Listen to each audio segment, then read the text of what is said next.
গত বছরের শেষ দিনে অমিত শাহ ছিলেন কলকাতায়, আর এবার বছরের প্রথম মাসের 17 তারিখ অর্থাৎ জানুয়ারির 17 তারিখ নরেন্দ্র মোদী আবার একবার রাজ্যে। কোথায় কোথায় যাবেন? দুই জেলায় সভা করবেন। মালদার হুগলিতে পরিবর্তন সংকল্প সভা। দুদিনের এই সফর। 17 তারিখ 17ই জানুয়ারি মালদায় সভা নরেন্দ্র মোদীর। 18ই জানুয়ারি ঠিক পরের দিন হুগলির সিঙ্গুরে সভা করবেন প্রধানমন্ত্রী।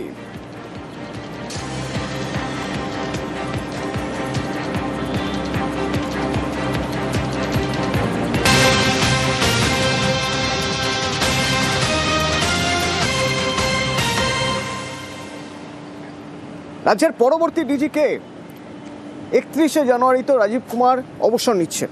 তাহলে একটা প্যানেল পাঠিয়েছিল রাজ্য, এই প্যানেল থেকে নাম বাছার জন্য, কিন্তু ইউপিএসসি সেই প্যানেল ফেরত পাঠিয়ে দিয়েছে।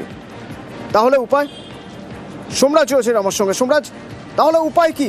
রাজ্যের পরবর্তী ডিজিকে দেখো, ইউপিএসসির তরফে যে চিঠি পাঠানো হয়েছে রাজ্যকে, একটা বিষয় পরিষ্কার করে বলা হয়েছে, 2023 সেপ্টেম্বর মাসের পরে ডিজি নিয়োগের ক্ষেত্রে যে নিয়ম মানা উচিত ছিল রাজ্য সরকারের, সেই নিয়ম মানা হয়নি।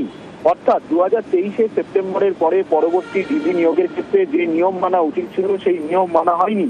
শুধু তাই নয়, ইউপিএসসির এমপ্যানেলমেন্ট কমিটি, রাজ্যের তরফে পাঠানো যে প্যানেল এবং রাজ্যের তরফে যে বৈঠক হয়, যে বৈঠকে রাজ্যের তৎকালীন মুখ্য সচিব যোগ দিয়েছিলেন, সেই বৈঠকের পর দেশের অ্যাটর্নি জেনারেলের মতামত নিয়েছিল।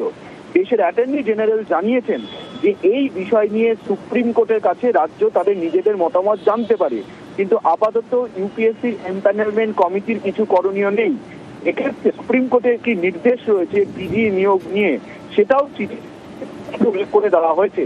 অর্থাৎ রাজ্যের পরবর্তী ডিজি কে হবেন, ওই ডিজি কে হবেন, সেটা এই মুহূর্তে বলা যাচ্ছে না। তার কারণ যে প্যানেল আর প্রস্তাব ইউপিএসসির এমপ্যানেলমেন্ট কমিটির কাছে পাঠানো হয়েছিল রাজ্যের তরফে, সেই প্রস্তাব ফেরত দিয়ে দিয়েছে।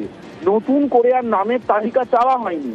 বলা হয়েছে দেশের অ্যাটর্নি জেনারেল মতামত দিচ্ছেন যে এই বিষয়ে রাজ্য সরকার সুপ্রিম কোর্টের কাছে যেতে পারে, সুপ্রিম কোর্টের কাছে মতামত নিতে পারে।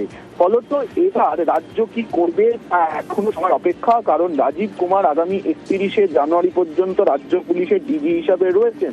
ফলত ইউপিএসসির তরফে পাঠানো যে চিঠি, সেই চিঠিকে কেন্দ্র করে বলাই যায় যে রাজ্যের পরবর্তী ডিজিপি কে হবে তাই নিয়ে একটা প্রশ্ন চিহ্ন তৈরি হয়েছে।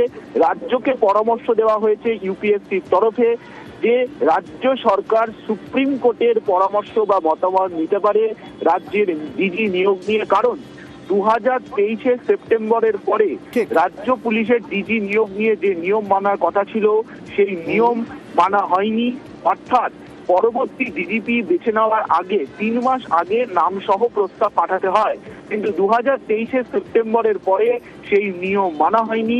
সেই কারণেই যে প্রস্তাব ও নামের প্যানেল ইউপিএসসিকে পাঠানো হয়েছিল তা ফেরত পাঠিয়ে দিয়েছে এবং নতুন করে আর নামের তালিকা চাওয়া হয়নি।